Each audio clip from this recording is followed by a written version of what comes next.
अस्सलाम वालेकुम नाज़रीन, सियासत.com पर आप सबका इस्तकबाल है। हुस्न अखलाक, दियानतदारी, सच्चाई, मोहब्बत व मुरव्वत, जज्बा इंसानियत व हमदर्दी और सलाह रहमी के ज़रिए दिल जीते जा सकते हैं। ये ऐसी खुसूसियात हैं जो दुश्मनों को भी दोस्त बना देती हैं। जान लेने के ख्वाहां जान कुर्बान करने के लिए तैयार हो जाते हैं। इसीलिए हमारे नबी करीम सल्लल्लाहु अलैहि वसल्लम ने उम्मत को हर सूरत में हुस्न अखलाक के मुजाहरे का हुक्म दिया है। आप सल्लल्लाहु अलैहि वसल्लम का इरशाद मुबारक है कि तुम में से बेहतरीन शख्स वो है जिसके अखलाक बेहतर हों। नबी करीम सल्लल्लाहु अलैहि वसल्लम ने उम्मत को पड़ोसियों के साथ हुस्न सलूक की भी तलकीन की है। चुनांचे हुजूर अकरम सल्लल्लाहु अलैहि वसल्लम के इरशाद मुबारक से बरादरान वतन को वाकिफ़ करवाया जाए तो मुआशरे में मुस्बित तब्दीलियाँ आ सकती हैं।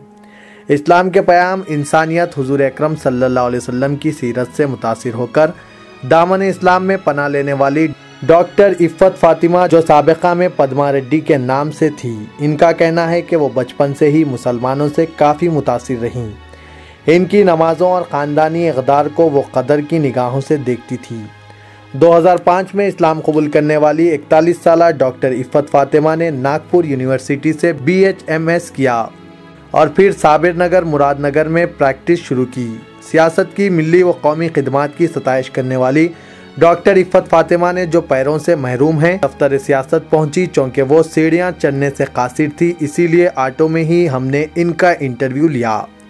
चलिए नाजरीन, हम आपको डॉक्टर इफ़्फ़त फ़ातिमा से मिलाते हैं। अब अभी इनकी एक्टिविटीज़ क्या है ये बोलिए आप। गैनेकोलॉजी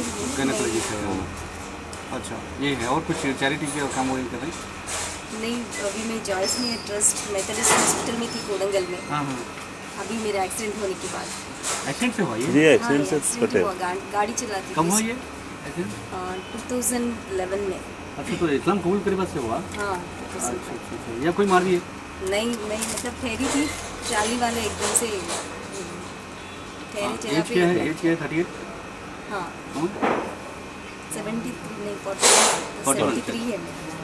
बदल करीब मालूमात है। अच्छा लगता था, टीवी देखता था, मालूमात है, उनसे शुरू हो गया। हाँ। तो उनको बेटियां नहीं थी तो मुझे एक डॉटर के जैसा देख लेते थे वो। फिर उसके बाद बेटे थे? हाँ, उनको 3 बेटे थे, बेटियां बेटी की तरह लगता है। हाँ जी। फिर मैं 1 ईयर कोचिंग होने के बाद फिर नागपुर चले गई मैं। वहाँ पे नागपुर में भी मेरे को ऐसी मुस्लिम माहौल मिला, बहुत अच्छा।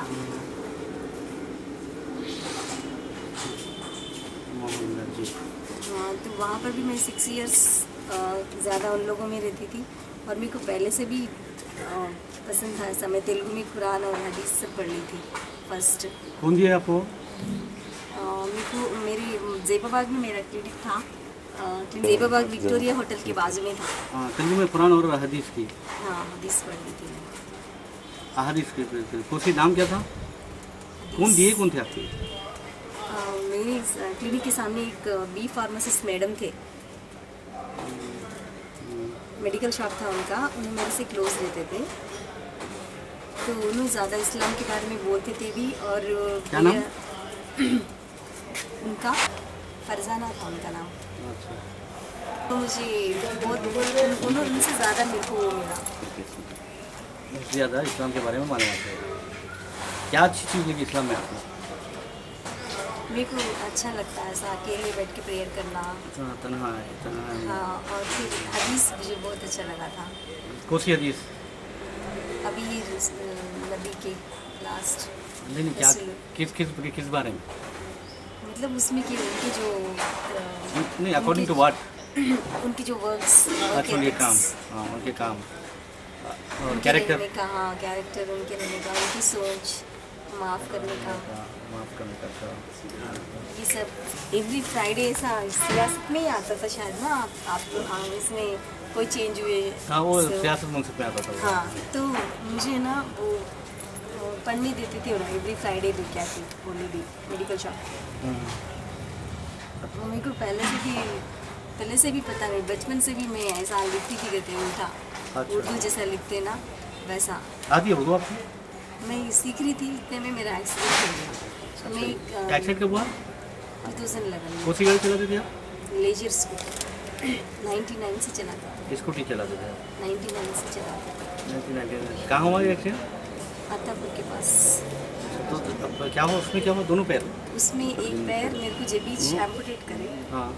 और सेकंड लेग मेरा जो है अभी ये मार्च 26 को हुआ। तो आप वो है क्या, डायबिटिक पेशेंट है क्या? नहीं। फिर क्या था? वो ऑलरेडी सूख गई थी अंदर, तो नीचे फिंगर्स मेरा। दूसरा कब कटे? अभी गए से मार्च में 26 को, ये मार्च आया था 26 2013 को। 13 को। अच्छा स्टार्ट है। फिर भी आप इसको अल्लाह की मर्जी है ये? नहीं। हाँ, मैं कभी शिकायत नहीं करती। या फिर आप सियासत में किस तरह है? मैं एक्चुअली भैया उनके फैमिली को 15 साल से जानती हूँ। हाँ। फैमिली डॉक्टर के वजह से बहुत क्लोज है। मेरे को भी उन लोग, उनके बड़े भैया उनके फैमिली में ज़्यादा मेरे को आना जाना है, एक उनके फैमिली मेम्बर जैसा भी देखते हैं। तो भैया से बहुत दिन से सोच रहे थे मिलने का, फिर फ़ोन पे बात करें तो घर पे गए थे, फिर कल भैया इधर लेके। अब ये कहाँ पर काम कर रही हैं आप? मैं मोनार्च पॉलीक्लिनिक में काम कर रही हूँ। और मतलब आपका अपना नहीं होता क्लिनिक? वो दूसरों का है? दूसरों का है, उसमें जॉब करती हूँ। जॉब कर रही हैं और क्लिनिक आपका दूसरा ही है? मेरा ओन क्लिनिक ही है और रेसिडेंस कम क्लिनिक है मेरा,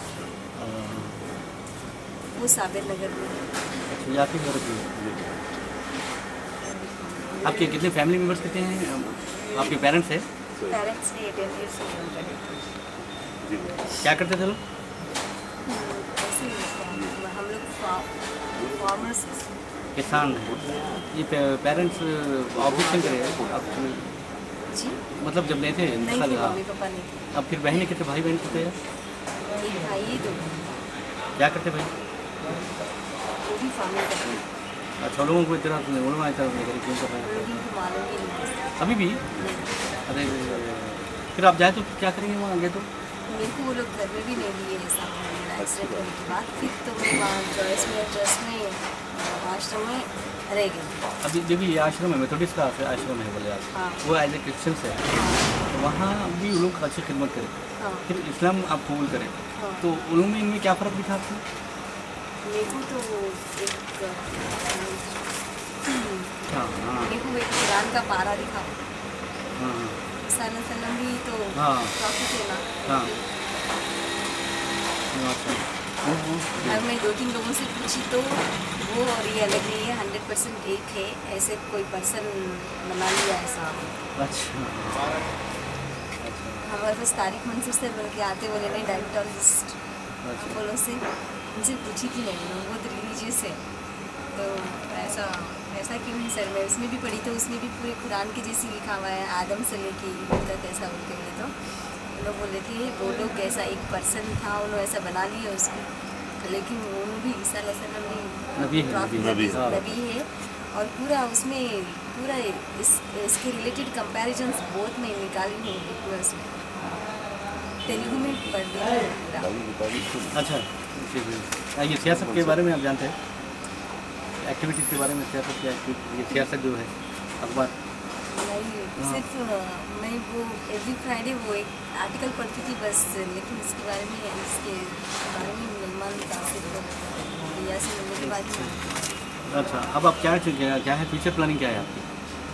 मेरा कुछ नहीं, लेग्स लगा के बस ज़्यादा वर्क करने का अवामी खिदमत के लिए मैंने हाँ बस सोशल सर्विस की तरफ ही मेरा पूरा माइंड है।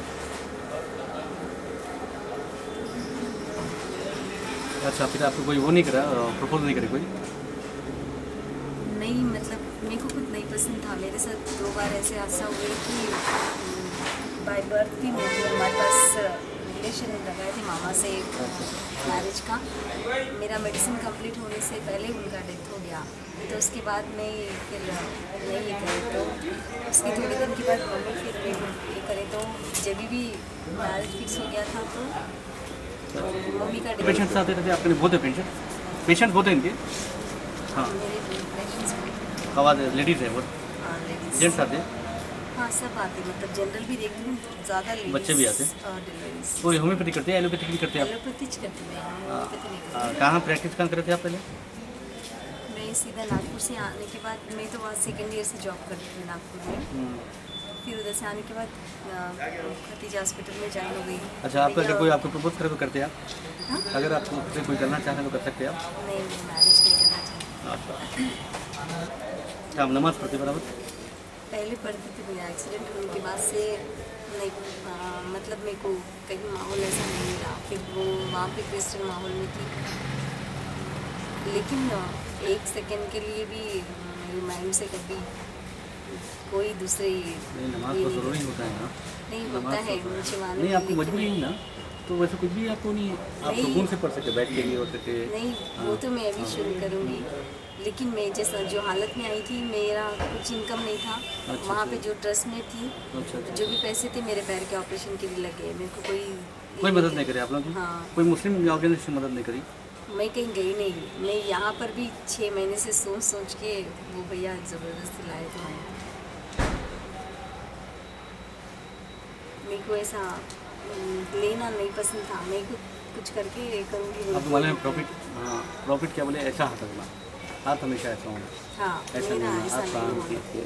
हम आपको आज एक ऐसी खातून से मिलाते हैं जिसे आप बुलंद हौसलों और उम्मीद की अलामत कह सकते हैं। ये हैं डॉक्टर पद्मा रेड्डी। डॉक्टर पद्मा रेड्डी, जिन्होंने 2005 में इस्लाम कबूल करते हुए डॉक्टर पद्मा रेड्डी से डॉक्टर इफ़्फ़त फातिमा बन गई हैं। 2 पैरों से महरूम होने के बावजूद उनके ख्यालात इतने बुलंद हैं कि वो ख्यालात उनके पाँव का काम करते हैं।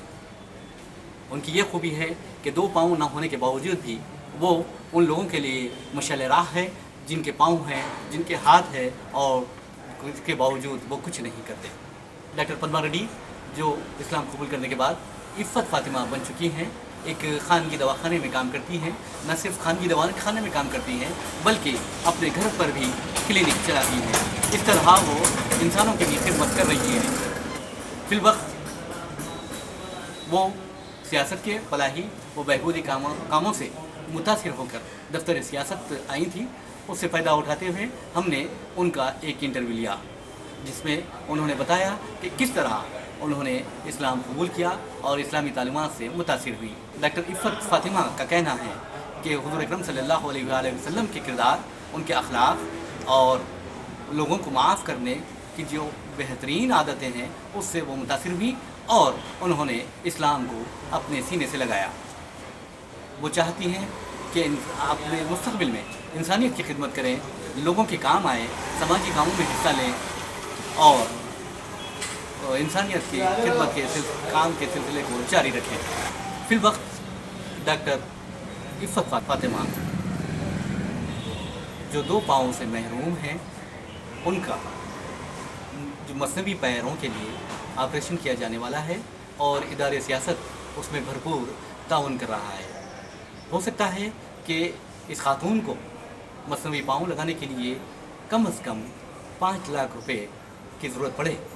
इसके लिए उस खातून ने खुद 1,53,000 रुपये से ज़्यादा रकम जमा कर ली है, जबकि इदारे सियासत ने इस खातून को मसनवी पाँव लगाने का बेड़ा उठाया है।